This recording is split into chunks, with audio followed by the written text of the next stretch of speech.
todos, a todas, y vamos a empezar la sesión de hoy, el título que es los ayatolás y el retroceso de los derechos de las mujeres en Irak. Es el título de hoy. Recordad que la sesión anterior fue Irak, un tema, ¿cómo lo titulabas? El caso de Irak. Sí. Y un caso de estudio, porque Walid nos habló de Irak, su propio país.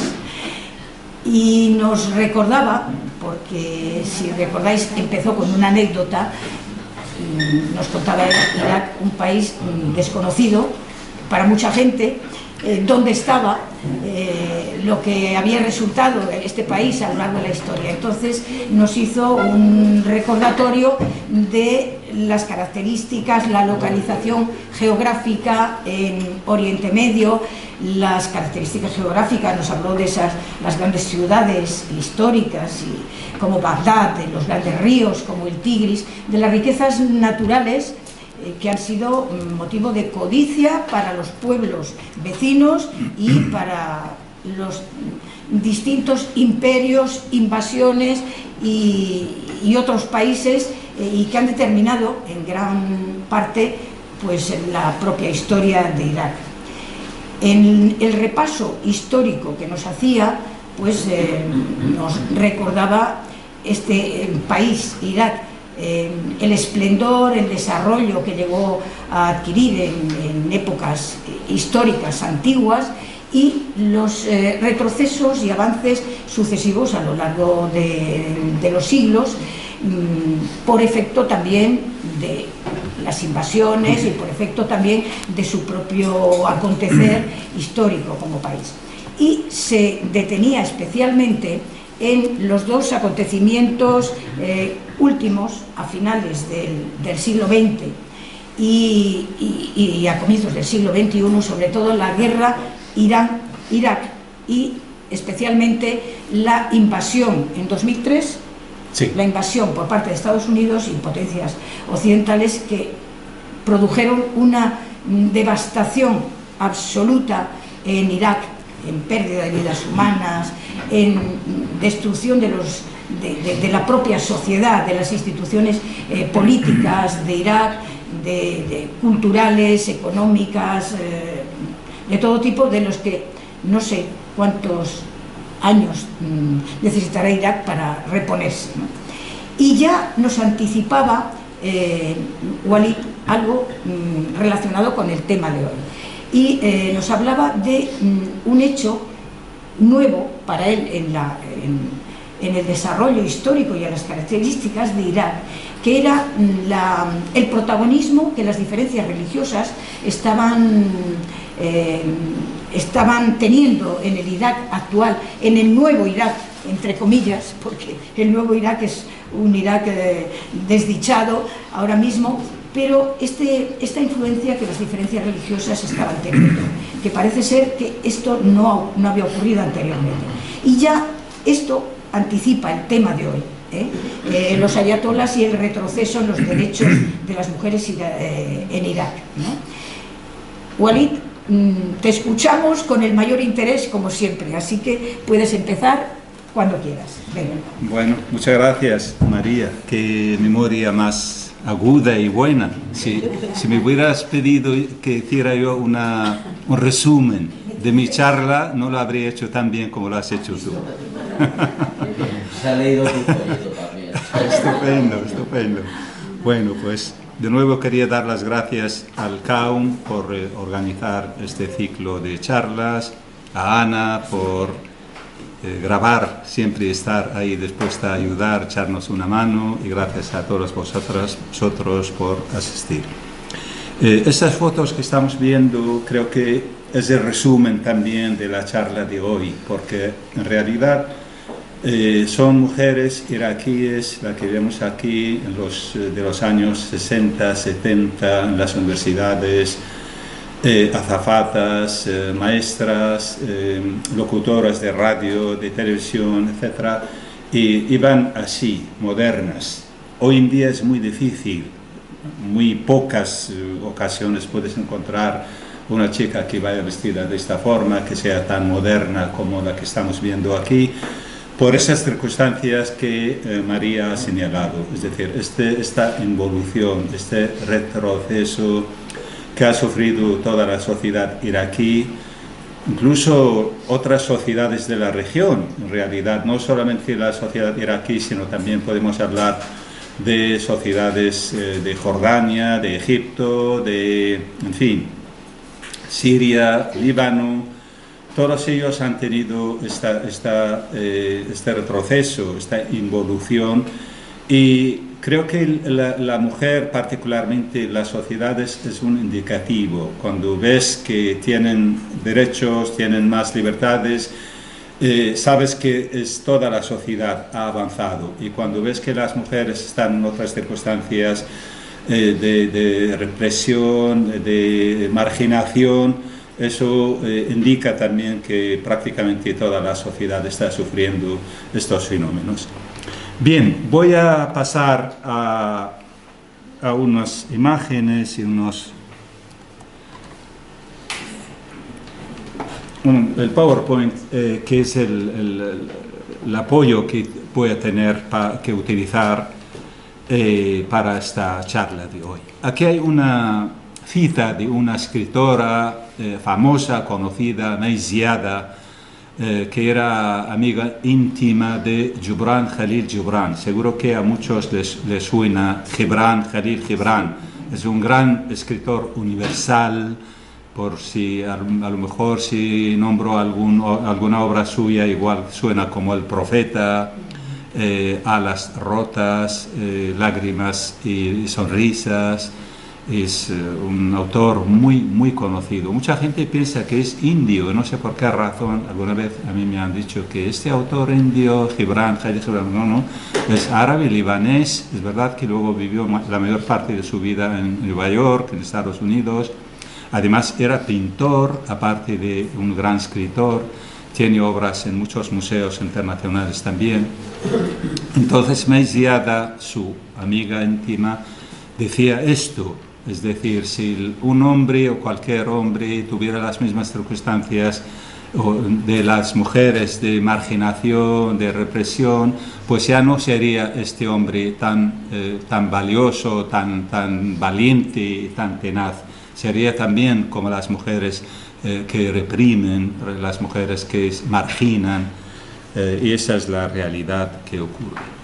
Bien, en modo de introducción, voy a dar unos datos que son muy importantes para entender estas circunstancias de la mujer iraquí, que podríamos también extender realmente, como he dicho antes, a otras sociedades, a otras mujeres árabes, porque realmente la mujer iraquí, es verdad, tiene sus peculiaridades, particularmente por el hecho de que en los últimos tiempos ha habido una influencia enorme de Irán, del sistema iraní en Irak, pero podemos entender también que las mujeres en los otros países vecinos no se distinguen demasiado, quizá un poquito mejor, pero no mucho mejor.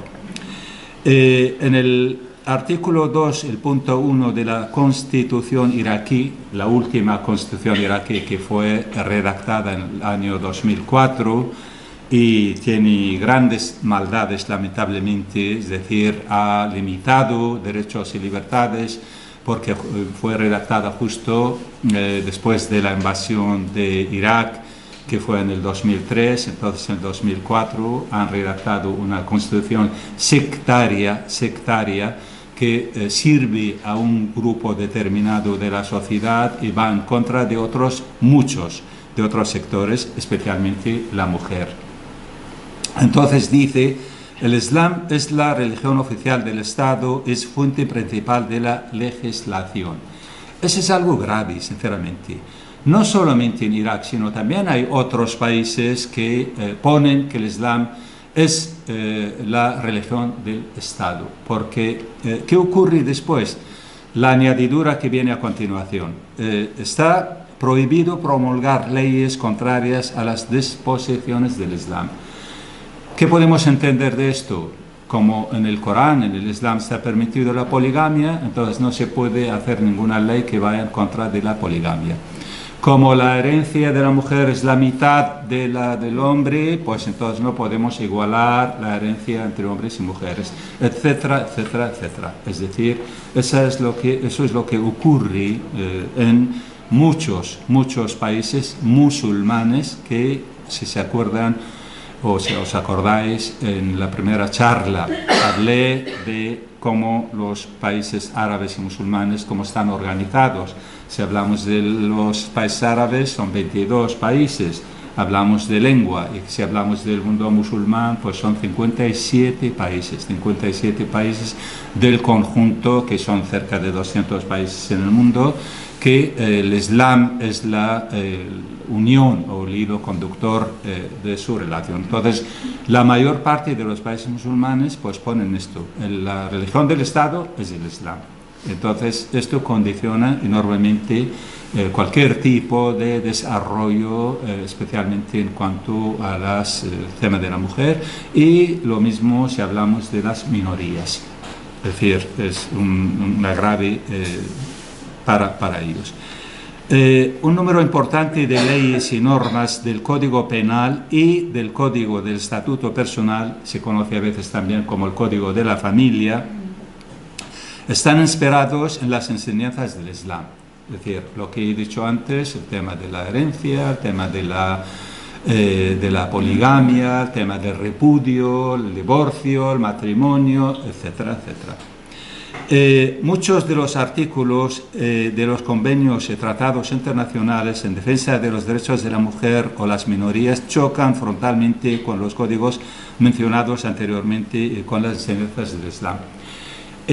No sé si acordarán también, yo había dicho que los derechos, el código, la lista o el código de los derechos universales de 1948 no lo reconocen en su totalidad muchos países musulmanes, porque ellos tienen su código propio de el derecho o los derechos del hombre musulmán, ¿no? Y existen unas contradicciones importantes entre los dos textos.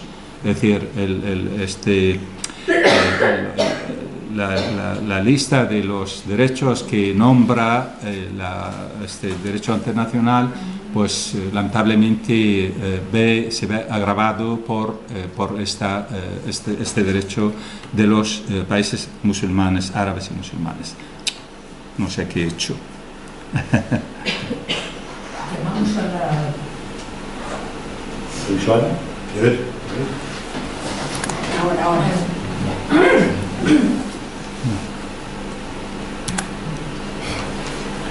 Bien, Irak fue colonizado, ya centrándonos en el tema de Irak, fue colonizado por el Imperio Otomano desde mediados del siglo XVI. La mayor parte de los países árabes en aquel momento fueron, excepto Marruecos, el norte de África, colonizados por el Imperio Otomano, y eso continuó hasta la Primera Guerra Mundial. Y el Imperio Otomano, lamentablemente, no se conoce por sus derechos, por libertades, su preocupación por la cultura, sino todo lo contrario. Es decir, fue un colonialismo oscuro en gran medida en cuanto a todos estos elementos, estos temas. Entonces, la mujer también en su momento sufrió esta circunstancia, ¿no? El harén, el hecho de que las mujeres estuvieran absolutamente al margen de la vida pública. Hay un poeta iraquí, fue también miembro del Parlamento en aquel momento de finales del siglo XIX y comienzos del siglo XX, Zahawi. Pronto saldrá un libro mío realmente en relación con este autor, está en la imprenta, saldrá pronto. Era un alto cargo del Ministerio de Educación en Irak y cuenta en sus memorias cómo a comienzos del siglo XX las familias en Bagdad querían que sus hijas también estudiaran, que tuvieran colegios, escuelas, porque hasta aquel momento solo había escuelas de chicos, de niños.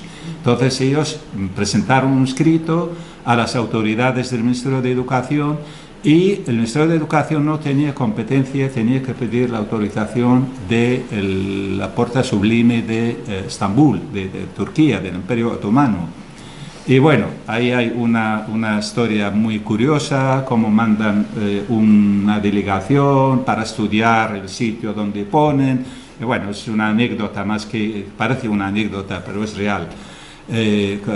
Cómo miraba el jefe de la delegación otomana, si podía haber un edificio más alto y que los chicos subieran y vieran las niñas, en fin. Entonces, hasta que aceptaron la localidad o el sitio del colegio, pues tardaron y costó mucho trabajo para aceptar. La lucha de la mujer iraquí por sus derechos, una visión histórica. Es decir, vamos a ver desde cuándo empiezan las mujeres a tener esta conciencia y querer cambiar su circunstancia y conseguir sus derechos sociales, derechos jurídicos, etc.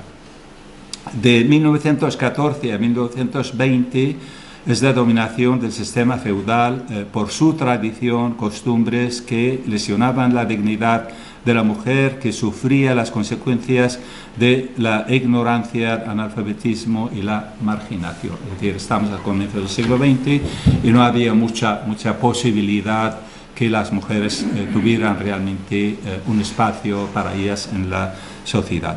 Del 20 al 68, un avance en la situación de la mujer, posibilidad de la escolarización, apoyo por parte de las autoridades, la prensa que invitaba a la liberación de la mujer. Tenemos la primera revista femenina que se publica en el año 1932 y se conocía con el título de Leila. Leila es un nombre de mujer. Es bastante común en los países árabes. Entonces, esa es la portada del primer número de la revista aquella en el año 1932, que aún el Imperio Otomano, el colonialismo inglés tenía fuerza, mucha fuerza en este país, aunque fue el comienzo de la monarquía iraquí en el 1932, pero en realidad seguían los ingleses teniendo una fuerza muy grande en el país. La directora de esta revista era Bulina Hassoun, cuya foto la vemos aquí en esta diapositiva. Primeros pasos del feminismo iraquí. Se fundó en el año 1923 el primer club social feminista con el nombre de Nahda. Nahda significa renacimiento. Y la Constitución iraquí del año 1925 otorgó a la mujer un espacio mayor en la sociedad, pero no tenía nada que ver con los derechos que esperaban ellas o si lo comparábamos con otros países más avanzados de aquel momento. En el año 1944 se organiza una conferencia feminista árabe celebrada en Egipto, en la que se han reunido delegaciones de varios países, entre ellos Irak, y fue representado en este caso por Afifa Rauf, una mujer iraquí que era más moderna y una feminista, luchadora.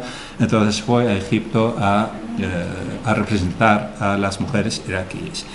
Una de las recomendaciones de dicha conferencia fue la creación de una unión feminista en cada país árabe, y así fue fundada la Unión Feminista Iraquí, es decir, a partir del año 1944. Hay una célebre feminista iraquí que se llamaba Naziha Duleimi. Naziha Duleimi, en el año 1952, fundó la Liga para la Defensa de los Derechos de la Mujer iraquí y fue dirigida por ella.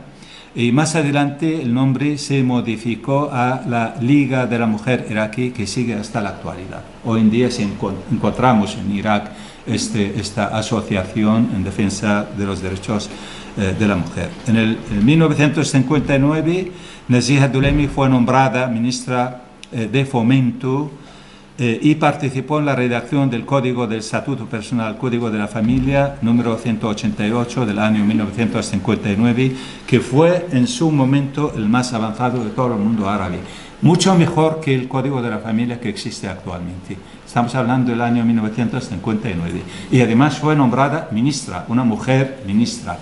En el mundo árabe no había ni una.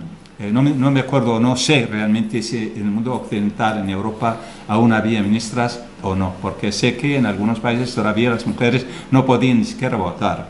Entonces estamos hablando de un país árabe musulmán. En el año 1959 hay una ministra, gracias al gobierno que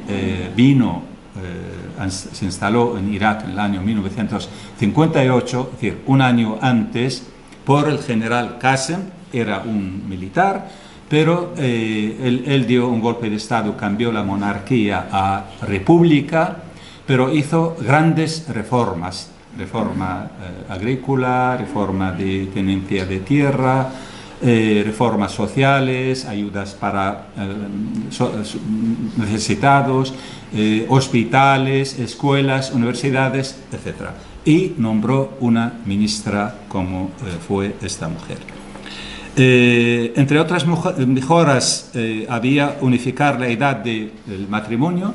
Curiosamente, hoy en día, más de uno, en Irak, por ejemplo, querían pasar una ley por el Parlamento iraquí, rebajar la edad de matrimonio para las chicas, para las mujeres. En Turquía también. Es decir, Turquía que ha sido, y queríamos que fuera como modelo de libertades para la mujer y para otros derechos, resulta que el señor Erdogan, islamista, también con una mente oscura, presentó un decreto de ley al Parlamento turco hace unos años. Quería rebajar la edad del matrimonio para las chicas, para las mujeres, a 9 años. A 9 años, porque el profeta del Islam se había casado con Aisha cuando tenía 9 años. Es una auténtica locura. Y fue rechazado tajantemente por la sociedad turca, y lo mismo también la sociedad iraquí rechazaron esta norma y esta ley. Pero las autoridades, lamentablemente, en esos países actúan de una forma absolutamente desastrosa en ese sentido, y viven, parece ser que en otros mundos, en otros tiempos, y más acorde a tiempos medievales que tiempos actuales. Hay muchas otras mujeres también que han estado luchando desde tiempos lejanos, por cuando aún era muy difícil realmente tener un espacio para poder hablar, para poder tener presencia en lo público. Había una mujer, Nazik el-Malaika, que falleció en el 2007, fue profesora universitaria, una gran poetisa. Tuve la suerte de tener mi profesora en la Universidad de Bagdad cuando yo estudié ahí. Ha sido elegida símbolo de la cultura árabe en el pasado año 2023 por la Organización Árabe para la Educación, Cultura y Ciencia. Lamentablemente esto ha venido después de su fallecimiento. Es decir, eso también duele cuando las personas están vivas, no les hacen los homenajes suficientes, cuando han aportado a la sociedad, han aportado a los derechos, a las libertades, y se hace el homenaje después de la muerte. Tenemos otra mujer, falleció hace un par de años, 3 años, Lamia Abbas Amara, también la conocí personalmente en Marruecos. Era una gran poetisa, muy conocida a nivel del mundo árabe, y tuvo un cargo que fue permanente, el representante permanente de Irak entre 1973-75 en la sede de la UNESCO en París. Bien, podemos hablar de un tímido avance de los derechos de la mujer y el comienzo del retroceso si hablamos del partido Ba'ath y del gobierno del Ba'ath que llegó en el año 1968. El partido Ba'ath, a raíz de un golpe de Estado también, en el año 68 alcanzó el poder, ¿no? Y el partido Ba'ath, como lo hemos dicho, lo hemos explicado más de una vez, es un partido laico. Digo, es porque todavía está en Siria. Es decir, en Irak ya no gobierna, pero en Siria sí. Es un partido laico. La religión para el partido Ba'ath es algo secundario. El fundador del partido era un cristiano sirio, Michel Aflaq, y realmente los pertenecientes a este partido no suelen ser o dejar mucho espacio para el tema de la religión, porque incluso su lema es distinto, es Wahda, Hurriya, Ishtiraki, es decir, unidad árabe, libertad, socialismo. Esas son las tres palabras que forma el lema de este partido político, que es el partido del Ba'ath. Entonces hubo un avance, las mujeres iraquíes empezaron a tener más posibilidades para tener un espacio mayor en la sociedad, en los diferentes aspectos, en las universidades. Ya nadie se metía con una mujer por su vestimenta, por su aspecto, por su modernidad, etcétera, ¿no? Y luego hubo una segunda parte a partir del año 1991, a raíz de la invasión de Kuwait y la guerra que sufrió Irak con la coalición internacional. Es decir, ¿se acuerdan de este tema? Irak invadió Kuwait en el mes de agosto de 1990, pero en el mes de febrero de 1991 sufrió una guerra tremenda, ¿no? Estados Unidos lideró un ejército en el que participaron 36 países. Hace un momento estuve hablando con Miguel, que está presente aquí, de este asunto, porque esos días estamos hablando de Israel, el criminal Estado, ¿no?, que tiene a sus espaldas 45 resoluciones de la ONU, 45 resoluciones de la ONU, y no ha cumplido ni una sola resolución, sabiendo que la ONU es el causante, es el fundador de este país. Es decir, gracias a la ONU este país existe, pero luego a continuación ya no le tienen ningún respeto. Todas las resoluciones, como hemos visto muchas veces en la televisión, el representante de Israel coge el papel, lo rompe y lo tira a la basura. Y así actúan de una impunidad y de una prepotencia tremenda. A diferencia de Irak en su momento, con una única resolución se juntaron 36 países para expulsar al ejército iraquí de Kuwait. No solamente expulsaron al ejército, sino, seguro que alguno se acordará, de la carretera de la muerte. Es decir, el ejército iraquí se estaba retirando de Kuwait y los aviones norteamericanos estaban bombardeando toda la carretera que va desde Kuwait hasta la ciudad de Basora, asesinando a miles y miles de soldados con banderas blancas, en retirada. Había trincheras donde había soldados, los taparon con máquinas excavadoras y causaron una gran masacre en aquel momento en todo Irak. Pero dejaron al régimen iraquí, dejaron a Saddam, que podían haberlo quitado en aquel momento, pero no quisieron, porque tienen otras estrategias y otros intereses que ya no es el momento para explicarlo. Entonces, a raíz de aquello, Saddam lo que hizo, quería ganar a los musulmanes, a los islamistas, metió lo que vemos aquí en la bandera iraquí, la frase Allahu Akbar, Dios es el más grande. Él era un hombre laico, no tenía gran relación con la religión, pero ha querido ganar más adeptos, más apoyo, y hizo este gesto. Pero a continuación empezaron una cosa que se conoció como la campaña de la fe, y de hecho su segundo era un hombre metido un poco en el tema de las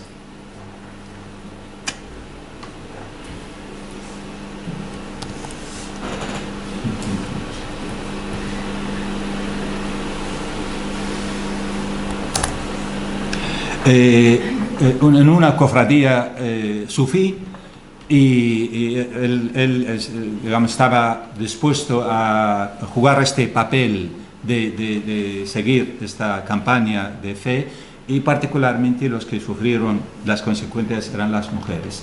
Ya empezaron a observar cómo se vestían las mujeres, qué derechos tenían, qué libertades, no podían viajar solas al extranjero, tenían que ir con un hombre familiar. Empezaron a asesinar prostitutas y aparecían todos los días prostitutas, pobrecitas, por las carreteras, en el río Tigris, arrojaban sus cadáveres. Era una cosa terrible, y esto siguió prácticamente hasta el 2003. Pero en el 2003 ya viene la gran desgracia para la sociedad iraquí y para la mujer. Entonces tenemos ya la invasión norteamericana, 2003, y hay una involución grande de los derechos de la mujer. Entrega a Estados Unidos el poder poco a poco a milicias, porque el gobierno iraquí, como la vez anterior lo hablamos, realmente está apoyado por cientos de milicias armadas. No hay ejército, hay milicias. Y las milicias todas son religiosas, todas son, o la inmensa mayoría son milicias pro-iraníes. Y hablamos como el embajador iraní en Bagdad manda más que el propio primer ministro iraquí. Entonces, todo lo que hay, todas las maldiciones que hay en el sistema iraní, especialmente aquello que tiene que ver con la mujer, lo trasladaron directamente a Irak. Entonces resulta que en Irak tenía que tener un ayatollah, que nunca han tenido un ayatollah, y resulta que han metido este hombre, Sistani, que es un iraní, que en el 2003 le dieron nacionalidad iraquí. Él vivía en Irak, pero como vivió Khomeini en su momento, simplemente por razones religiosas, de estudio, vivía en Irak. Entonces, de repente lo nombran como una gran referencia, y ya no es solamente un hombre de religión, sino se convierte como una referencia política. De modo que todos los políticos iraquíes, en cualquier asunto, tienen que ir a Najaf, a la ciudad de Najaf, la ciudad sagrada del chiismo, para juntarse con este hombre y escuchar a ver qué dice sobre cualquier asunto. Él emite fetuas, edictos religiosos que tienen que ver con la política, cómo tienen que actuar los iraquíes, como si no hubiera gente formada en Irak, no hubiera políticos, no hubiera intelectuales, no hubiera académicos, no hubiera ingenieros, médicos, etcétera, etcétera. Tienen que escuchar a un ignorante que apenas sabe dirigir la oración, en temas tan trascendentales como la vida política, la vida social, la vida económica, etcétera, etcétera.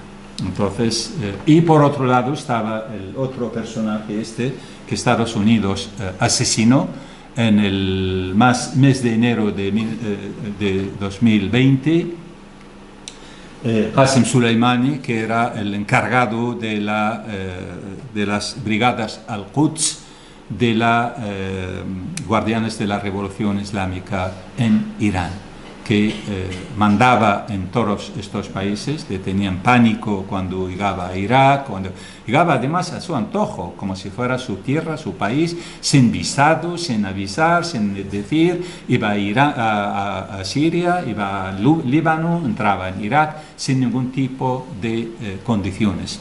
Es decir, mandaba mucho más que cualquier autoridad iraquí. Y bueno, pues traían todas estas circunstancias y formaban estas milicias, y las milicias no viene de ellos nada bueno. Entonces significan asesinatos, secuestros, matanzas, falta de libertad, etc.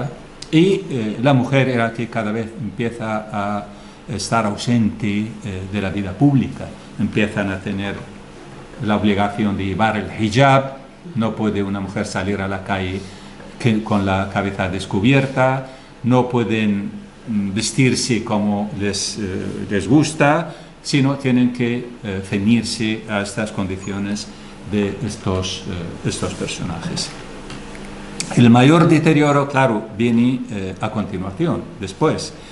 Tenemos las consecuencias de esta invasión norteamericana y las milicias, una violencia sistemática contra la mujer por parte de las instituciones gubernamentales y las milicias.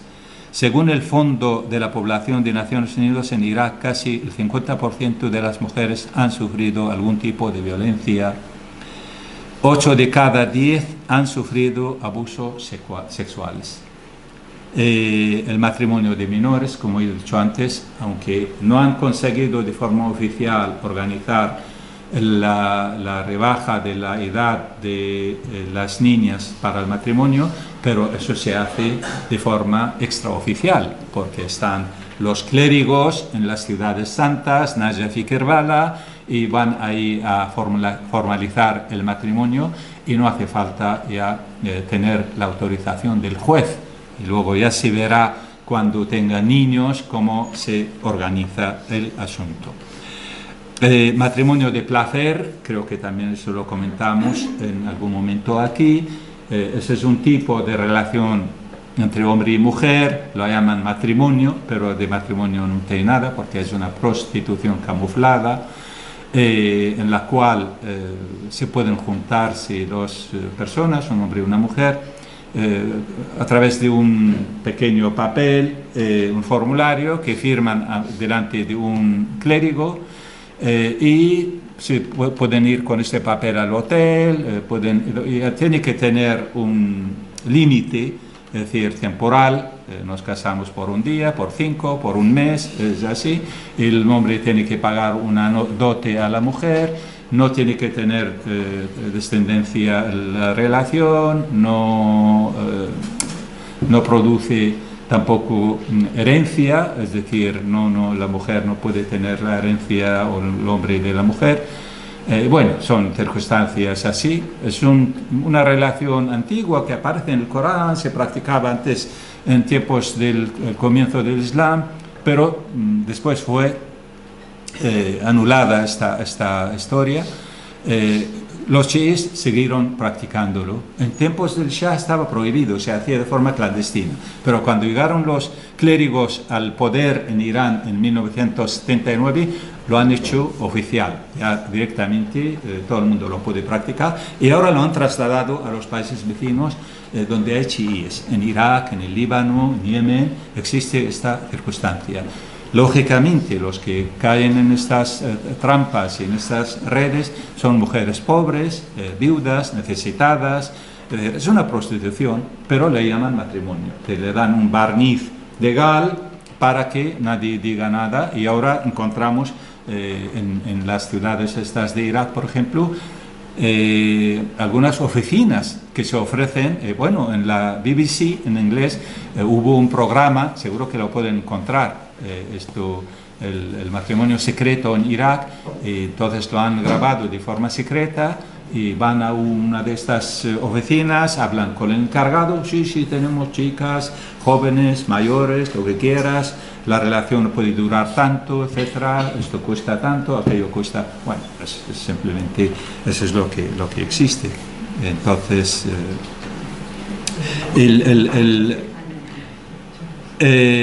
bueno, hay unos datos en relación con las viudas, las abusadas, etcétera. Y tenemos también, entre otras, el Consejo de Ministros aprobó en agosto del año 20 el proyecto de ley la protección de la violencia familiar, y fue enviado al Parlamento iraquí, que lo rechazó. Es decir, hay personas incluso en el Parlamento que quieren realmente que haya derechos, que haya libertades, que defienden a las mujeres, pero se encuentran con el muro de estos clérigos o de estos que tienen la mente absolutamente oscura, que lo rechazan con siempre el mismo objetivo, con el mismo argumento de que esto va en contra de las enseñanzas del Islam. Bien, consecuencias de todo esto. Tenemos un resultado terrible: el mantener en vigor el Código Penal 111 del año 1969. Algunas de sus disposiciones, el artículo 41, permite al esposo educar entre comillas, tenía que haberlo puesto. Educar a la esposa, educarse, pegarla, abandonarla, maltratarla, eso está permitido. Es decir, el código, la ley te protege. A un hombre no se le puede pedir cuentas porque está actuando dentro de la ley. O, por ejemplo, el artículo 409, el crimen del honor. Esa es una de las cosas más terribles que hay en muchos países árabes y musulmanes.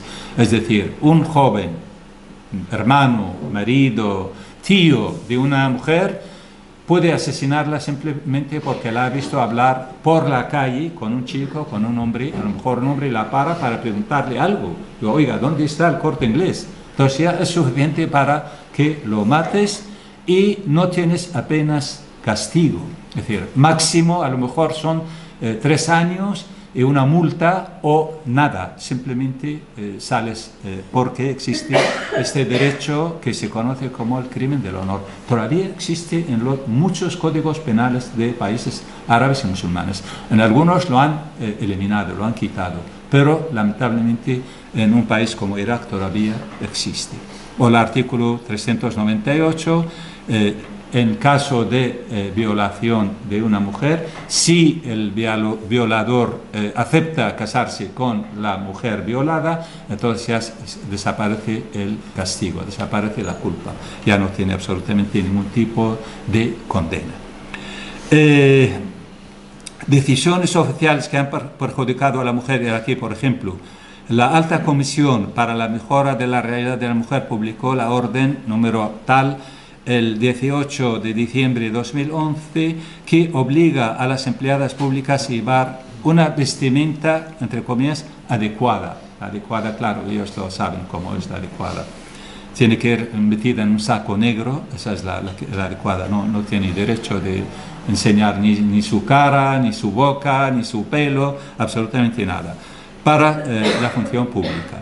O, por ejemplo, una ministra nombraron ministra de los Asuntos de la Mujer. Claro, espera uno algo positivo, que esta mujer que luche por los derechos de la mujer, pero resultó que peor que los clérigos. Esta mujer, cuya foto que están viendo aquí, se llamaba Ibtihal Ghased Zaidi, ministra de Asuntos para la Mujer, durante 3 años declaró, entre otras cosas, no creo en la igualdad entre hombres y mujeres. Es decir, la ministra para el derecho de las mujeres ya no creía en la igualdad de hombres y mujeres porque el hombre es superior a la mujer y así lo afirma el Corán. El Corán es verdad, dice esto. El-rijalu qawwamuna 'ala an-nisa, tiene un grado sobre las mujeres. Entonces, el Corán, ella no puede estar en contra del Corán. Todas las mañanas en una entrevista le preguntó la periodista si ella pedía permiso al marido para salir a ir a trabajar al ministerio. Es decir, todas las mañanas tengo que pedirle permiso, no puedo salir si no le pido permiso. Y también obligó a las empleadas de su ministerio a llevar hijab y les prohibió llevar ropa de color y no les permitía tampoco llevar zapatos abiertos, por ejemplo, o ropa ceñida. Bueno, afortunadamente luego, por otro lado, hay otras mujeres que no aceptan todas estas normas, se rebelan con razón y intentan buscar un espacio para la lucha en contra de todas estas normas y todas estas leyes. Mujeres que luchan por los derechos de la mujer desde la convicción laica. Tenemos aquí a Shiremian Mirkel, son no todas, la mayoría de las que hemos visto hasta ahora eran mujeres musulmanas, también la que fue ministra, la que fue profesora mía en la universidad y otras son musulmanas. La mía Abbas Aymara era sabea, esta sociedad iraquí también, como hemos hablado en otras ocasiones, es una mezcla, un mosaico de religiones, de etnias, de lenguas, etc. Y esas son particularmente cristianas, esas dos que vemos aquí. Esta es la secretaria de la Liga de la Mujer iraquí, que actualmente funciona. o Hannah Edward, claro, son nombres también cristianos, es presidenta de la asociación Amal, que significa esperanza, esperanza para las mujeres particularmente. Bueno, termino pronto con esta charla. Aquí hay una foto, arriba pone desafío a Israel que pueda hacer en nosotros lo que hemos hecho nosotros en nosotros mismos. Es decir, nos hemos dañado nosotros mismos a nosotros mucho más de lo que Israel esa es una palabra de Najib Mahfouz, el premio Nobel de literatura egipcio que ganó el premio Nobel en el año 1988. Y abajo pone: ¿alguien puede creer que los que están arriba pueden ser abuelos o padres de los que están abajo? Es decir, esto un poco representa la realidad, el cambio, como de dónde hemos venido y a dónde hemos llegado. Es decir, en los años 50, 60, 70, la sociedad árabe era así. Están viendo, las mujeres prácticamente no llevan ninguna el pañuelo.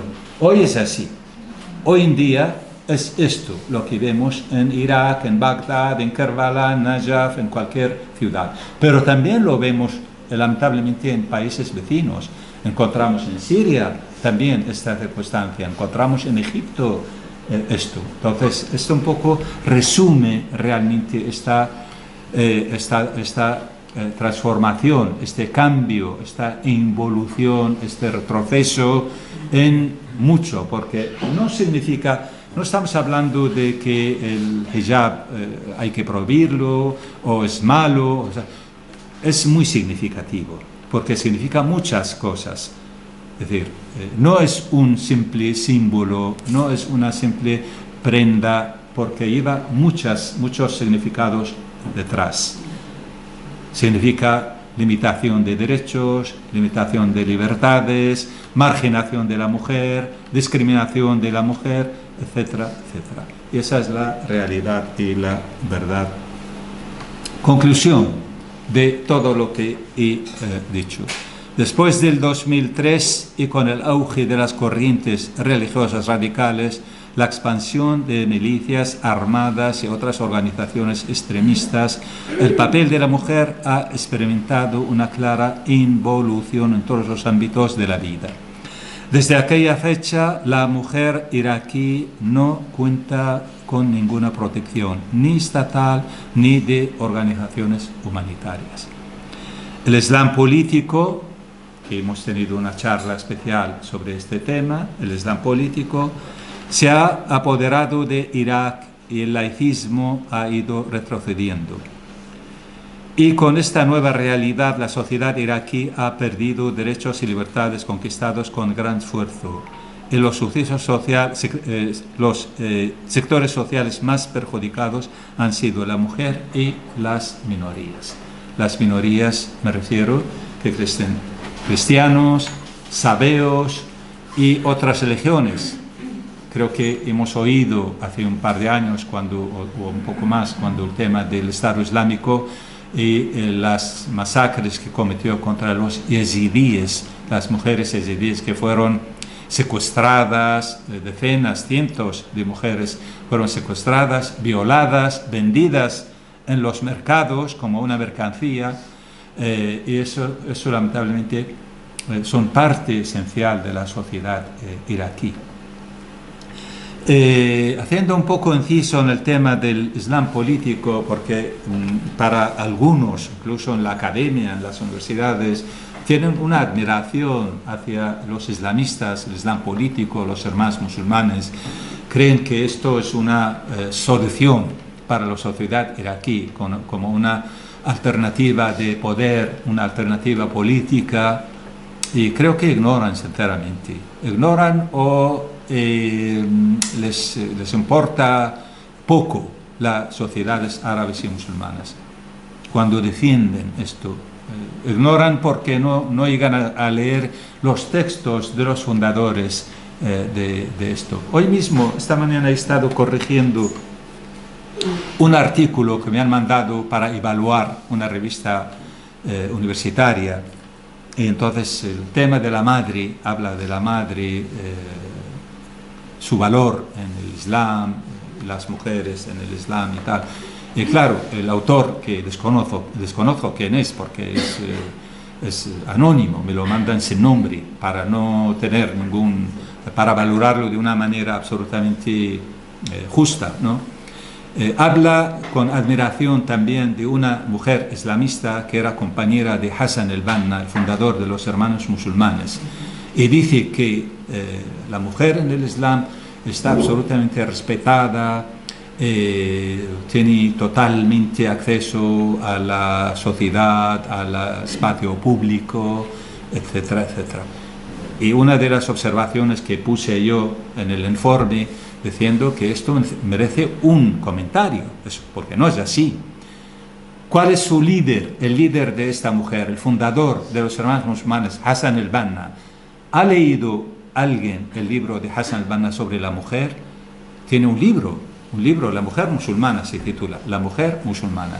Y directamente el hombre, desde la primera página hasta la última página, dice que el lugar de la mujer es la casa. No hay que enseñarle ni matemáticas, ni ciencia, ¿por qué? ¿Para qué? Es perder el tiempo. Solamente se le educa para cuidar la casa y cuidar a los niños y tener un papel, un rol en la casa para servir al marido. Eso lo dice el líder, el fundador de esta mujer. Entonces, ¿cómo me viene esto diciendo como si fuera una gloria, ¿no? Una gloria o un apoyo a la mujer? Y esta idea tan errónea, tan retorcida, lamentablemente la encontramos en muchos sectores. Y lo que más duele encontrarla en la academia, en las universidades, donde hay profesores y profesoras que la defienden con uñas y dientes y creen que la única solución para los países árabes y musulmanes es el Islam político. Y eso es un gran error, un gran error. Bueno, lo dejo aquí y vamos a charlar ahora, si tienen comentarios.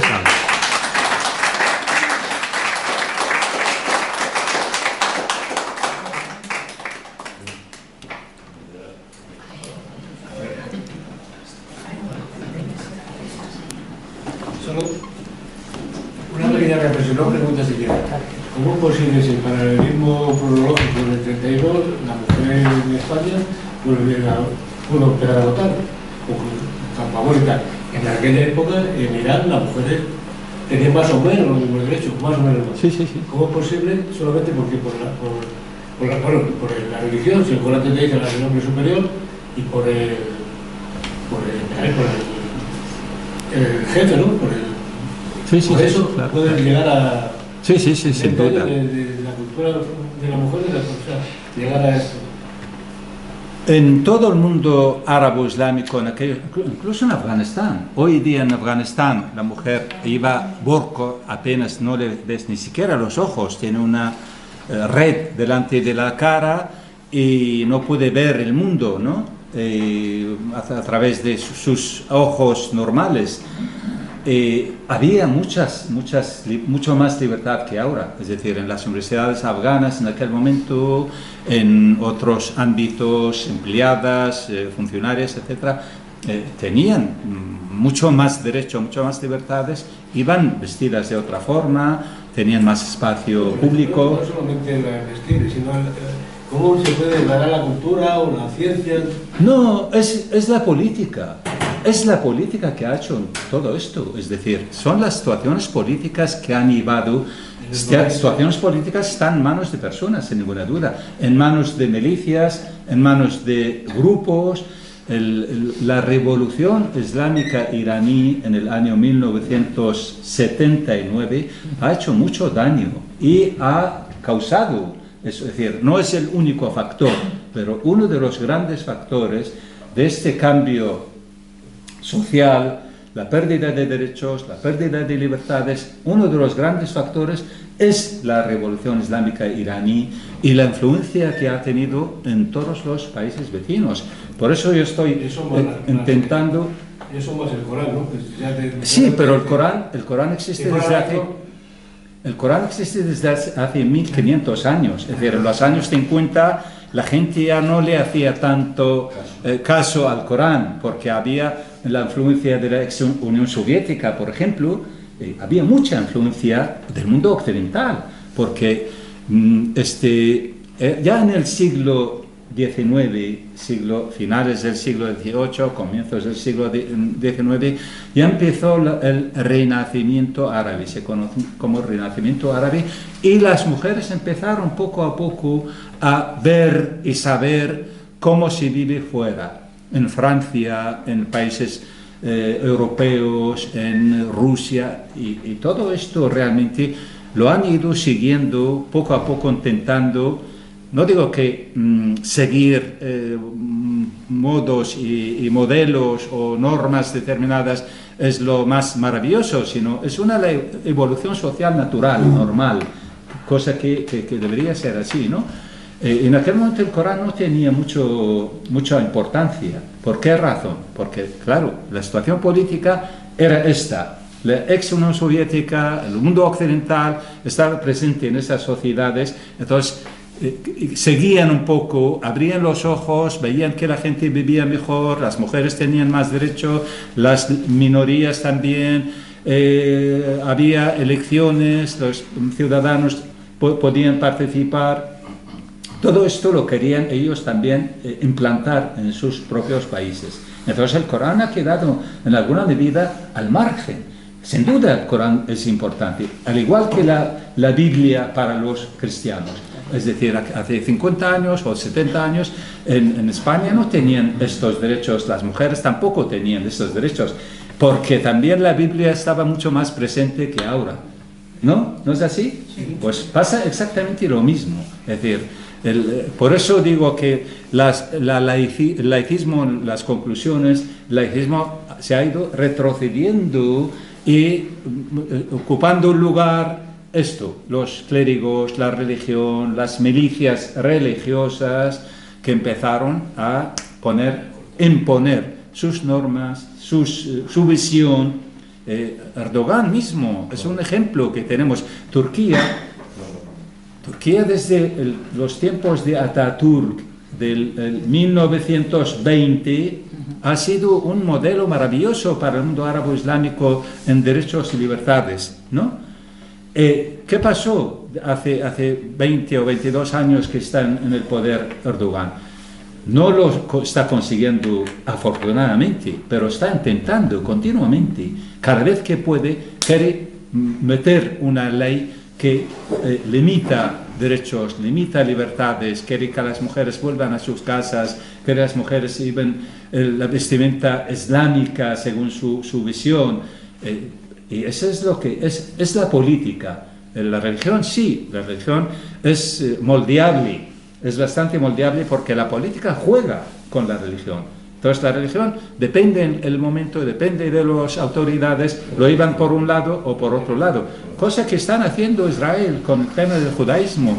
El problema no es el judaísmo está siendo también una excusa que lo están utilizando las autoridades israelíes por determinados fines. Y esa es la realidad. Lo mismo que el mundo musulmán también. Es decir, es la política la que juega este juego. Los clérigos iraníes, todo falso, es decir, realmente son los más corruptos. Y hoy antes he hablado del tema del matrimonio de placer, lo que llaman mut'a. ¿Quién lo practica más? Los propios clérigos. Lo practican mucho más porque es una prostitución y acuden a esto ellos mismos porque la llave la tienen ellos. Como ellos tienen que firmar este formulario, y entonces ellos abusan mucho más que cualquier otro ciudadano. Esos son los religiosos, que se supone que son los modelos y los más morales de la sociedad, pero son los menos morales, los inmorales de cualquier sociedad. Lamentablemente esa es la verdad. Yo no digo que todos ellos sean así, pero creo que una buena mayoría de ellos son así. No. Pedid la palabra, por favor, y... María. A ver, que sea breve, porque si no os tengo que cortar, que hace muy feo, pero es mejor ser breves para que hablemos todos, si os parece, ¿no? Todas. A ver, primero, a ver, no sé quién empezó, levantando la mano. Bueno, No. sí, a ver. No, simplemente que... Dime el nombre, perdona. Sí, para no... María Ángeles. Ángeles, vale. ¿Y tú, la madre de ¿De Miguel? Ah, no. Es Miguel. Bueno, Miguel Hablarla. Abdala. Es que te iba a llamar Abdullah y yo digo algo me equivoco. Abdala. Bueno, vale. Abdala y Miguel también. Bueno, pues venga, Ángeles. ¿Qué atractivo pueden verle unos profesores universitarios y profesoras en que haya una solución islámica para los países árabes? No lo puedo entender. Sí, no es una buena observación. No solo esto, sino, claro, cuando hablamos del feminismo islámico, también, es decir, ellos piensan que la única forma para una mujer de estas sociedades tiene que emanciparse a través del Islam. No puede tener otro camino. Es decir, no puede ya seguir, por ejemplo, la lucha que han tenido las mujeres occidentales, cómo han ido conquistando derechos, etc. Eso no le sirve, porque ella tiene otra cultura, tiene lo que llaman el relativismo cultural. Eso es muy grave. Eso hay algo hoy en día que se habla muchísimo, que es el relativismo cultural. ¿Qué es esto el relativismo cultural? Que no somos iguales en todo. Da igual, porque yo vengo de una sociedad, no es la suya. Y yo tengo efectos de unas costumbres, unas relaciones, unos parámetros que no son exactamente... Entonces, no sirve la lucha de la liberación o las grandes corrientes de libertades, no es igual para usted que para mí. Entonces, usted va por otro camino y yo tengo que ir por otro camino. Para que las mujeres del mundo árabe-islámico se liberen, tienen que tener siempre en cuenta su religión. Es decir, a través de la religión, buscar en la propia religión donde existen elementos que apoyan, que no los hay.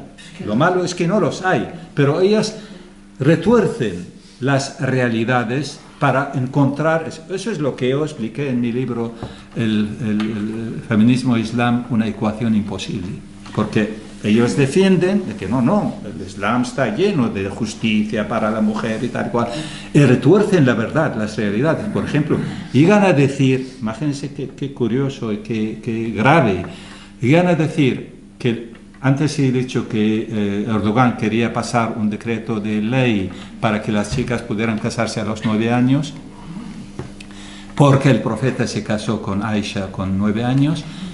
Llegan a decir que no, el año musulmán no es el año gregoriano cristiano, es mucho más largo. Entonces Aisha tenía 18 años cuando se casó.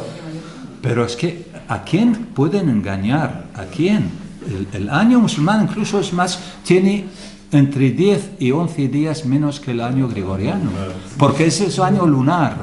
Es decir, si hacemos una cuenta precisa, sale 8 años y 8 meses. Es decir, ni siquiera son 9 años, ni siquiera. Pero vienen a decirte, no, son 18 años. Este tipo de engaños que nos meten... entre otras muchas, o por ejemplo, aparece en el Corán literalmente, si la mujer, si tu esposa no te obedece, abandónala en el lecho matrimonial, y si persiste, pégala. Pero pegar, pone el verbo pegar en árabe, daraba. Bueno, podemos entenderlo y justificarlo siempre y cuando digamos, mira, este es un libro que sale en una sociedad de hace 15 siglos, eran así las circunstancias, etcétera, etcétera. Pero que lo justifiquemos para nuestra vida actual es una auténtica locura. Entonces, ¿cómo vienen a justificar? No, dicen, no, el verbo pegar que aparece en el Corán no significa pegar, significa alejarse de, significa no sé qué, no sé cuánto, todo tipo de engaños y mentiras. Entonces lo mismo ocurre con el tema del islamismo, porque el islamismo para ellos es la maravilla del mundo, es el islam político, es la solución, porque respeta las creencias, y luego el islam tiene sus herramientas y sus condiciones para poder, digamos, hacer, por ejemplo, entre otras cosas, el tema de la democracia. ¿Cómo hacemos? Que las religiones no aceptan la democracia, ni el islamismo, ni el cristianismo, ni el judaísmo. La democracia es una falacia, no puedes hablar de una religión que dice que es la única válida y hablar de la democracia. Eso es dos contradicciones totalmente, ¿no? No existe democracia en las religiones. Las religiones son absolutamente contrarias a cualquier tipo de libertades de democracia. Existe una ley en el Corán, dice, وَأَمْرُهُمْ شُورَى بَيْنَهُمْ. Entonces han inventado la palabra shura. La palabra shura es la democracia en el Islam. ¿Qué es esta shura? Tú lees la ley y dice, es consulta, pero ¿de quién? Consultar el mandatario a su círculo más cercano. Consultarlo por asuntos. Y eso es la democracia. Pero ¿dónde está el pueblo? Y eso es lo que hacen ahora, por ejemplo, en muchos países donde el Islam se aplica de forma más amplia, es esto para ellos. El rey de Arabia Saudí pregunta a 4 consejeros y ya está, ya tenemos la democracia. Pero los ciudadanos no tienen derecho ni a votar, ni a elegir, ni a pensar, ni a hacer absolutamente nada. Y eso tiene unos defensores increíbles, libros, artículos, pero ya no solamente de gente musulmana, creyente, etcétera, sino de chicas jóvenes españolas, francesas, inglesas, que están en esta línea, defendiendo, pero con uñas y dientes, esta idea. No le digas que, bueno, yo en la universidad era la oveja negra que siendo encima, que viene de una sociedad musulmana y está totalmente en contra. A mí me decían que pareces tú el occidental, ellas las musulmanas y las árabes. Justo era el papel al revés. Y esa es la situación que encontramos. Por esta razón, pero hay una cosa importante también, como es un objeto de estudio este tema, el feminismo islámico, el islamismo, etc. Entonces muchos lo consideran como como decíamos, el coto privado. Ese es mi espacio de estudio y yo tengo que defender esto y tengo que justificarlo, aunque no estoy de acuerdo en el fondo, pero porque esto me da a comer, me hace famoso, famosa, etc. Y eso también es otro aspecto. Es decir, ¿tú cómo puedes defender a que una mujer en Marruecos no pueda derecho a fumar o a salir en público o llevar la barriga al aire libre y tú lo haces? ¿Por qué? Es esto, es el relativismo cultural, porque ellas son de otra cultura, yo soy de otra cultura, entonces no se puede igualar. Exacto, ahí va, justo. Miguel. Sí, no, brevísimo, que sobre lo que has comentado antes, que me parece muy interesante este giro que dio Saban en los años 90, que dices que empezó la campaña de la fe, que no me he enterado bien, o sea, he entendido que el Estado siguió siendo laico, o sea, la Constitución, todo, pero que hubo como una campaña de propaganda o de paramilitar esta impresión. Es que no he entendido bien porque has... Justo es esto, es decir, sí, no cambiaron leyes ni normas oficiales, sino simplemente hizo... Aparte de meter la frase Allahu Akbar en la bandera para acercar a los musulmanes, a los islamistas y decirles, bueno, yo también soy musulmán como vosotros. De hecho, luego fue a alguna mezquita a rezar también. Y en el mismo tiempo encargó a su segundo, que era un hombre metido un poco en alguna cofradía sufí, a hacer esta campaña también para demostrar a la sociedad que él estaba en la línea del Islam y los musulmanes, etc., que ya había bastantes grupos en Irak, porque estamos hablando del año 1991, 90-91, cuando la revolución islámica iraní había tenido efectos muy importantes en los países vecinos.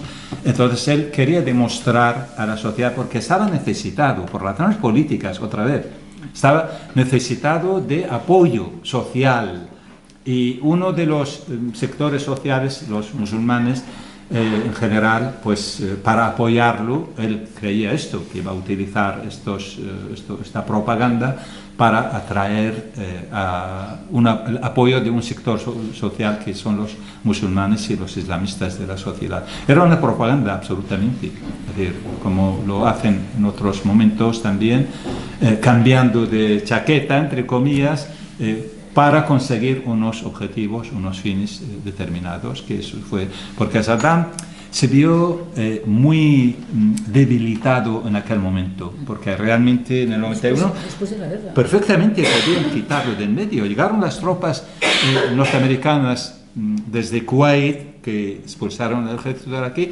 llegaron hasta Bagdad, es decir, lo dejaron por razones que ellos saben por qué. Porque tenían una estrategia determinada, podían haberlo eliminado en aquel momento, no dejarlo, lo dejaron hasta el 2003, pero en el 91 perfectísimamente podían eliminarlo, pero lo dejaron. Entonces él estaba muy, de hecho perdió, Irak estuvo durante esos días cuando Estados Unidos expulsó al ejército iraquí de Kuwait, o cometió aquella matanza de la carretera de la muerte. No había gobierno en Irak, prácticamente el gobierno iraquí estaba ausente. Hubo revueltas en el norte, revueltas en el sur, y Saddam se vio muy debilitado, muy debilitado. Entonces, para recuperar su poder, hizo todo esto. Creo que no supuso pérdida de derechos, ¿no? Fue más como propaganda, ¿no? Hombre, sí, porque empezaron sus, digamos, policía de la moral que no existía, pero un tipo de policía, empezaron a vigilar a las chicas en la universidad. Incluso me acuerdo que las chicas que llevaban minifalda traían pintura y pintaban sus piernas para ridiculizarlas en las universidades, etc. Eso fue también en aquellos tiempos de Saddam. Sí, no una ley, no había una ley, pero una práctica, al margen de la ley, empezaron a hacer esto. Abdallah. Bueno, es verdad, vamos, yo en lo que voy a intervenir, lo acaba de decir el amigo Walid.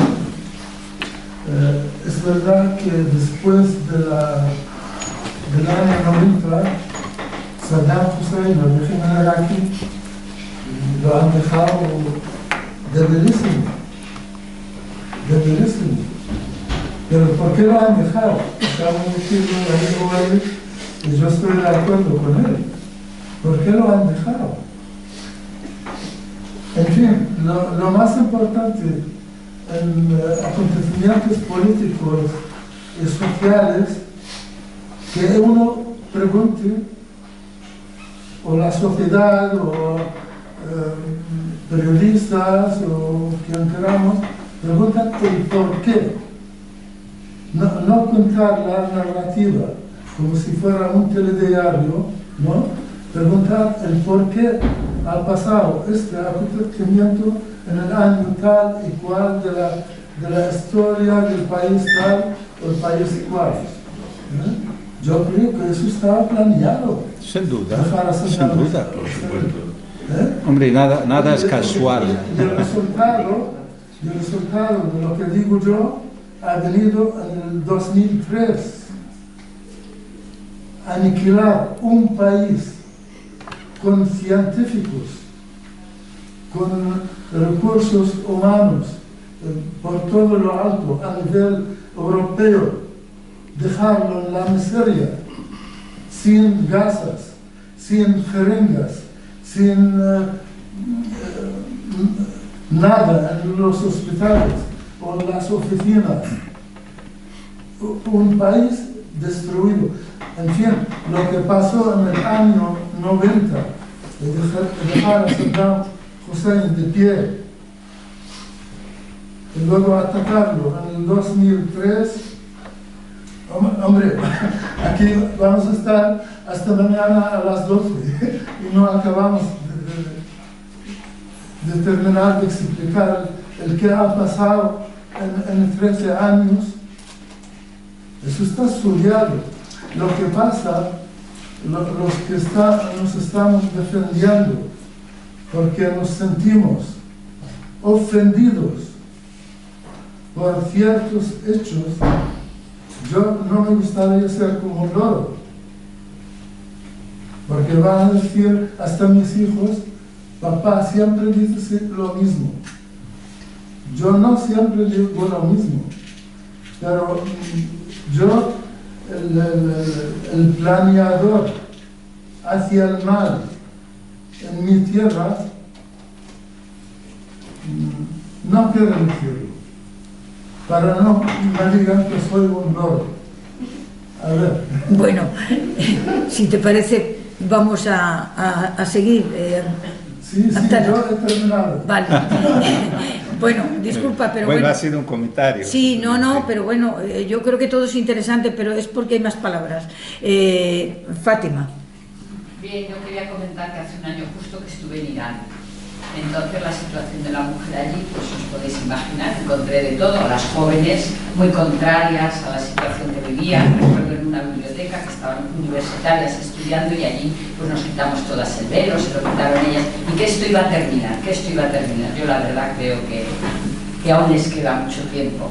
Pero luego, por ejemplo, pues una señora, tendría 40 años, que nos hacía de guía en la mezquita, y ella diciendo que el Islam le protege a la mujer, que ella es la reina de la casa y que ella trabaja y que ella conduce el coche, no como en Arabia, que no están permitidas. O sea, que en Irán están muy bien. Sí, perfecto. Entonces quiero decir que claro, la religión es el lavado de cerebro, lo que sea, y que las mujeres hay muchas que se ve que también lo aceptan, ¿no?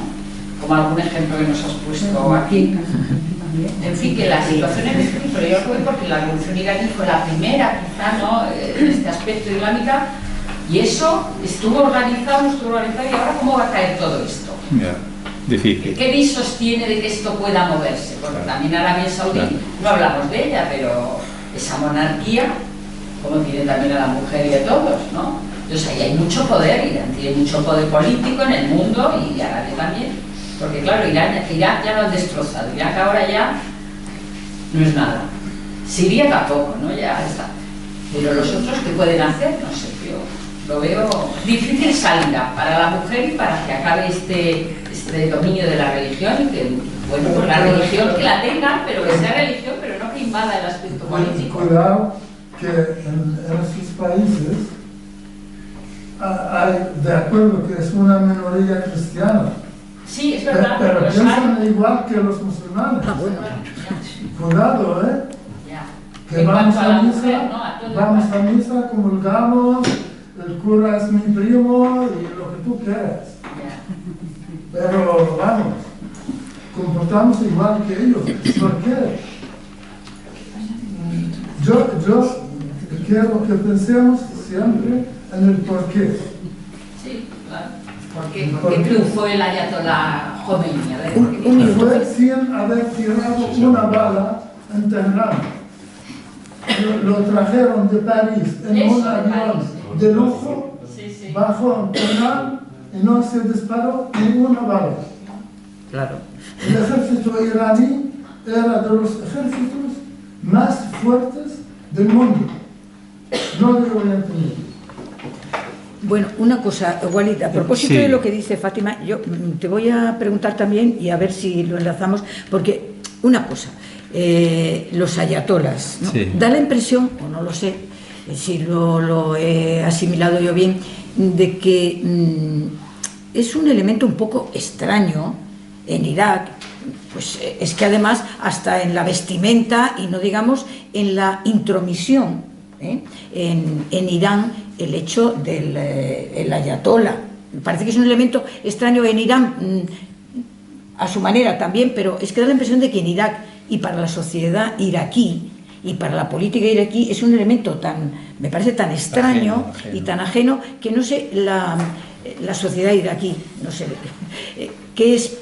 cómo experimenta esto. Y claro, lo que dice Fátima, qué visos hay de que esto se mueva, de que se modifique. También quería preguntarte un poco varias cosas más. Cuando hablas de que todavía la Liga de Mujeres Iraquíes, la sociedad no sé qué, que existe, todavía, ¿qué fuerza tiene esto en este momento, puede tener en la sociedad iraquí como para que podamos ver muy poco, sí, algo de movimiento, de salida?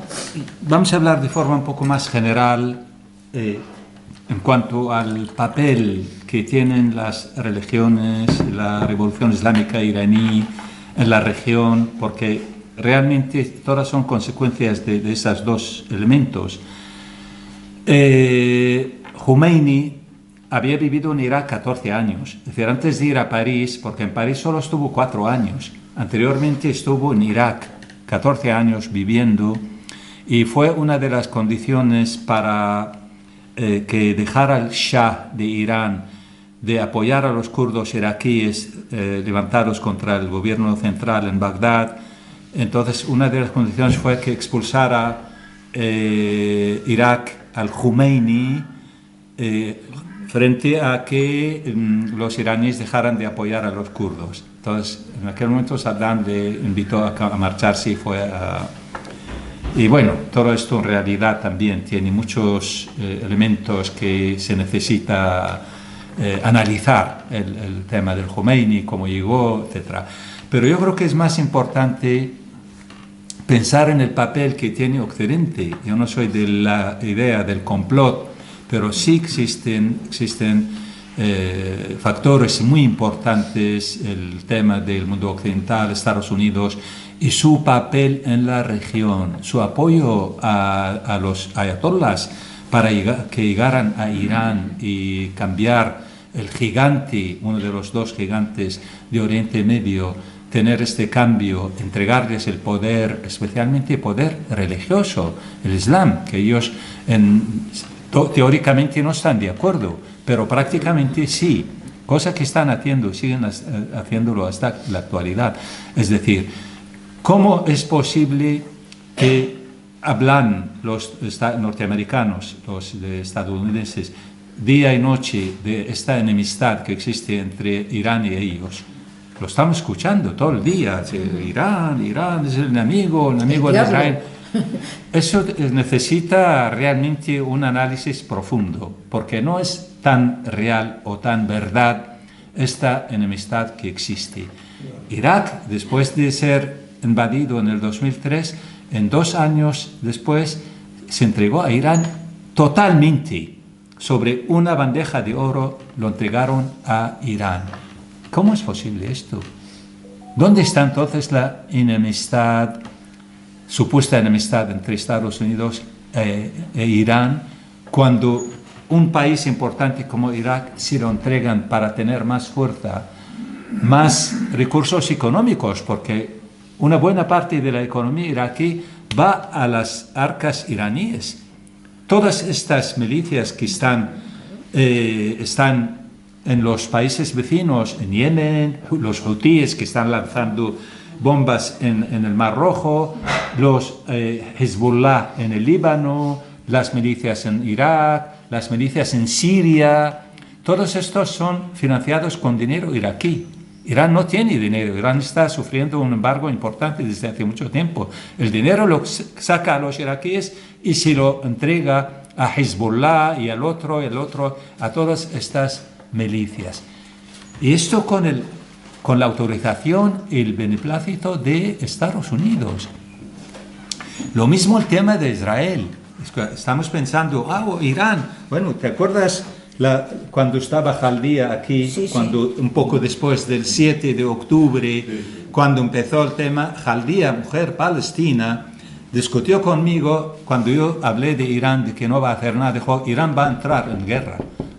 ¿Te acuerdas? Sí. Y dije, Irán no va a hacer nada, Irán no va a entrar en guerra jamás, porque hay acuerdos por debajo. Siempre lo estoy diciendo desde hace muchos años y la gente se echa las manos a la cabeza y dice, ¿qué dice este hombre?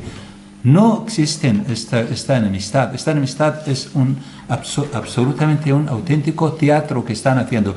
Trump hace mucho tiempo, poco, no me acuerdo, hace un año, por ahí, salió diciendo, cuando mataron a Qasem Soleimani los norteamericanos en el año 2020, entonces los iraníes querían una venganza. ¿Cuál era la venganza?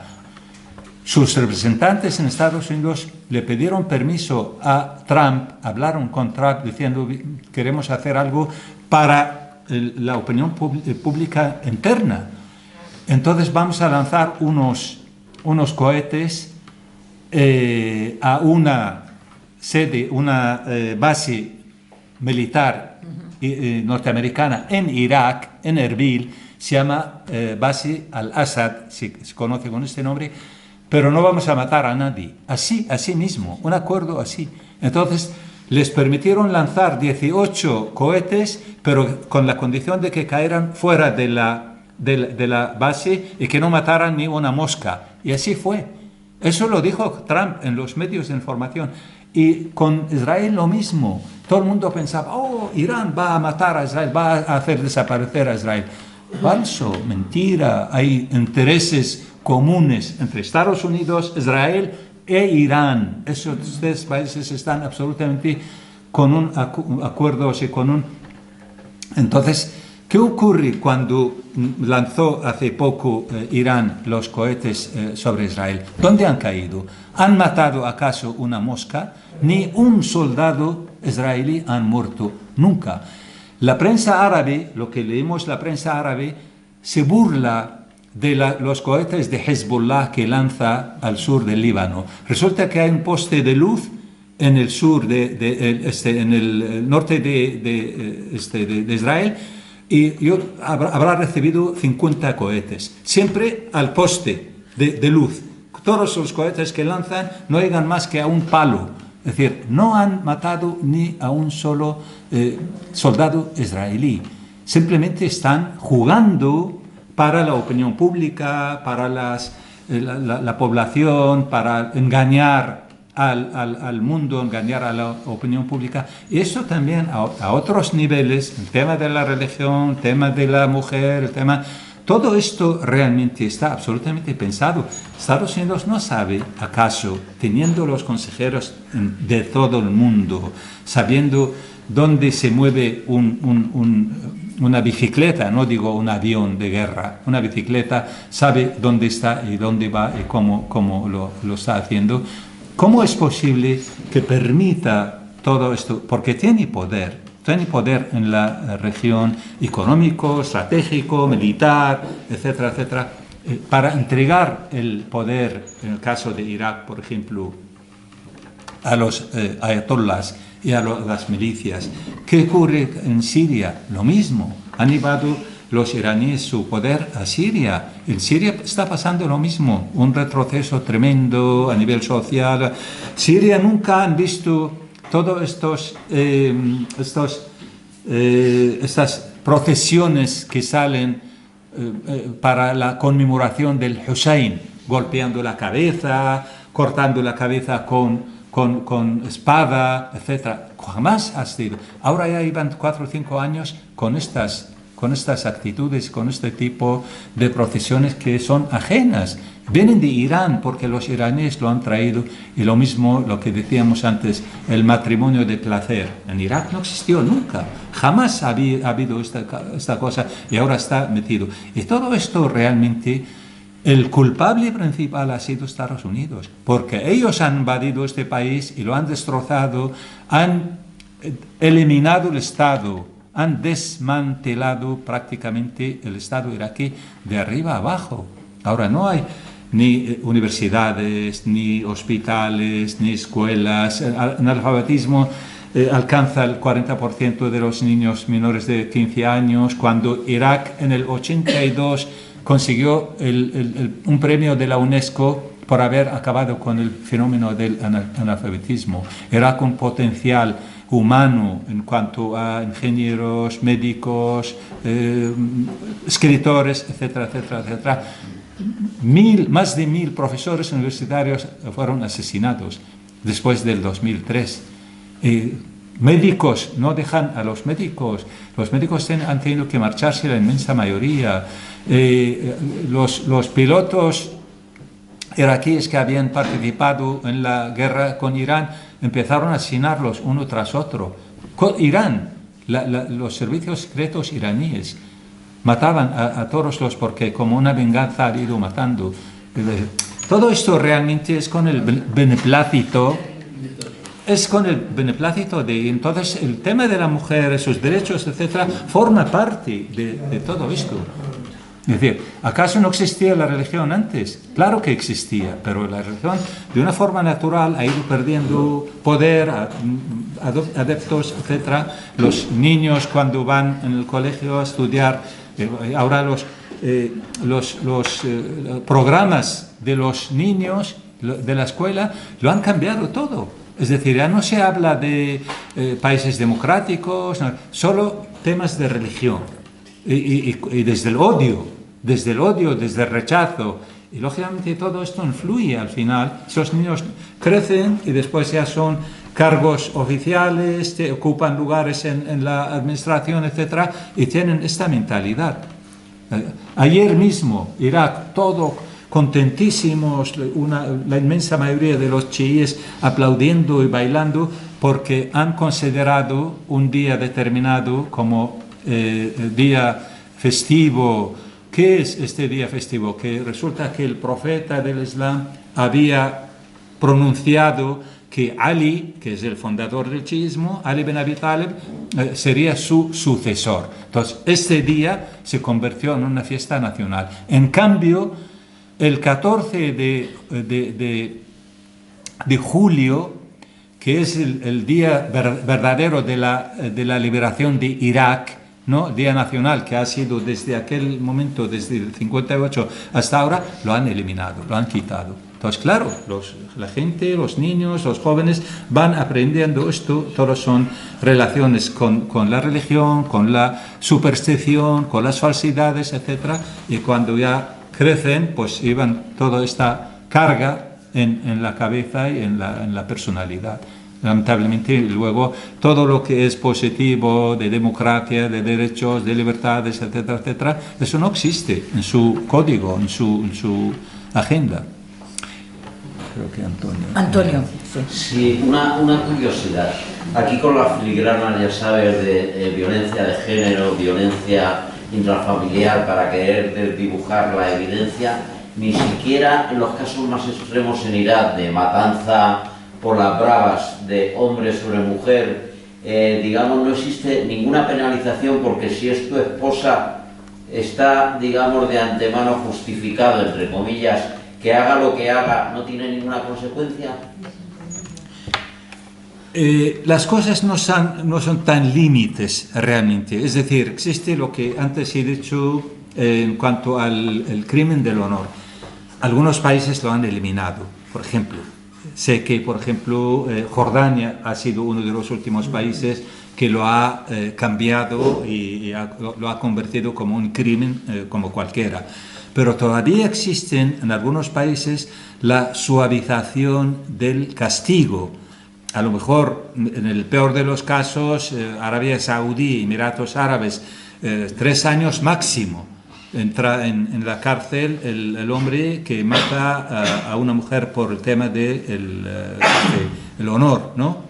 Pero en otros casos la violencia sí puede tener alguna consecuencia, algún castigo, pero no llega a ser, ni mucho menos, el castigo merecido como lo pensamos aquí en el mundo occidental. Es decir, el tema de la violación. Todavía existen códigos de la familia en muchos países, entre ellos Irak, lamentablemente. Antes no existía, ahora lo han metido en la ley, en las leyes actuales del Código Penal. Resulta que ahora una violación se resuelve pacíficamente si se casa el joven o la persona del violador con la mujer violada. Es decir, eso todavía existe. Entonces, dependiendo de qué caso y qué situación y qué país, hay unas leyes u otras. Pero generalmente son en conjunto discriminatorias y no tiene mucho que ver con las leyes que conocemos aquí en el mundo occidental. No sé si he contestado, Antonio. Mira, una cosa que quería comentar, Walid. Fíjate, durante mucho tiempo siempre se nos ha acusado a la izquierda de antiamericanismo visceral, irracional, un poco como de eslóganes ya trasnochados. Bueno, pues esto, ¿no? Claro, lo digo a propósito de que tú, Walid, dices Estados Unidos, si no hubiéramos visto, si no estuviéramos viendo en este momento con esta claridad el cinismo de Estados Unidos con respecto a Israel, si no lo estuviéramos viendo, todavía podríamos pararnos a pensar, es verdad, el antiamericanismo vamos a ver cómo es posible que todo se lo achaquemos a Estados Unidos, pero es que con lo que estamos viendo de Israel, con lo que estamos viendo, es que yo creo que, en fin, es difícil sorprendernos, pero a mí por lo menos, y yo creo que a muchos es posible que estemos viendo este cinismo de Estados Unidos con Israel. Es que es quien verdaderamente está detrás, el armamento, el apoyo político contra viento y marea. Entonces, claro, cuando tú dices, es que detrás está de Estados Unidos, a mí esta colonización tan burda de Irán sobre Irak, ¿cómo es posible? ¿No? Con los ayatolas, con las milicias proiraníes, pero vamos, es como si hubiera desaparecido Irak y detrás están esos intereses que tú dices Estados Unidos, que claro, hace unos meses yo a lo mejor hubiera pensado, bueno, es que somos muy antiamericanos siempre, pero María, es lo que estamos entiendo lo viendo. que estás diciendo, pero la izquierda en el mundo occidental, en España, en Europa en general, la izquierda es reprochable en algunas cosas. Te digo cómo. En el 2003, por ejemplo, cuando la invasión norteamericana, muchos de la izquierda han estado defendiendo las dictaduras de Saddam Hussein, ¿no? Porque simplemente era antiimperialista, antiamericano. Me ha pasado a mí, por ejemplo, como yo conozco a mucha gente, me conocen como un opositor al régimen del Ba'ath, de Saddam Hussein. Entonces me decían, ahora, ¿cómo tú no aceptas, por un lado, no aceptas que cambie la situación en Irak? En cambio, había otros, también se consideran como de izquierdas, defendían a Saddam Hussein a muerte. Decían que ese es un antiimperialista. Y yo le decía, oiga, yo no quiero ni a Saddam ni a Estados Unidos, no quiero que Estados Unidos invada mi país, pero tampoco esta dictadura terrible que existe en el país, ¿no? Porque sé que hay gente, bueno, una persona de izquierdas, muy comprometida, profesor universitario, estuvo en Irak cuando empezó el tema de la invasión. Se peleó con los periodistas, llegaron a las manos con periodistas españoles porque estaban mandando información crítica en relación con el régimen de Saddam Hussein. En ese sentido, yo reprocho a determinado grupo o persona de la izquierda. O, por ejemplo, la izquierda con el tema de los derechos de la mujer. ¿Qué necesidad hay de traer particularmente a una mujer velada, ¿no? Para presentarla en un acto público? Yo no digo que no tenga derecho una mujer, pero casualmente en más de una oportunidad, cuando tiene una ocasión de que una mujer del mundo árabe, una mujer musulmana, esté participando en la política, necesariamente tiene que ser una mujer velada, como si fuera, pero hay otras muchas que no llevan el velo, ¿no? No llevan el pañuelo y también pertenecen a esta sociedad. Quizá en estos aspectos se puede reprochar, ¿no?, determinadas personas o grupos de la izquierda, pero por otro lado, sin duda, estamos totalmente de acuerdo en criticar a las fuerzas internacionales, particularmente Estados Unidos, que ha hecho mucho daño. Pero no nos olvidemos también de la responsabilidad que tenemos nosotros mismos, de las propias sociedades. Hoy en día en Irak hay muchos iraquíes que han aceptado y se han convertido en servidores de Estados Unidos, aplicando la agenda de Estados Unidos en su propio país, haciendo gran daño, ¿no?, al país, desde la corrupción política, corrupción social, etc. Es decir, sin duda que tenemos que mirarnos el ombligo y saber también qué responsabilidades tenemos nosotros mismos, los propios árabes, los propios musulmanes, que permiten, que han dado espacio para que Estados Unidos u otros países tuvieran esta injerencia que intervinieran y causaran esos daños. ¿Podremos viajar a Irak? Uy, Fátima dice que no. No conviene, no, la situación es bastante inestable. Fíjate. Toda la región realmente. Hoy en día yo creo que ninguno de los países goza de una estabilidad para ser visitado por... Ya lo que ha pasado en Afganistán. Ya. Bueno, vamos a terminar aquí porque seguiremos, claro, con esto. Gracias, Walid, y gracias a todos los que habéis venido.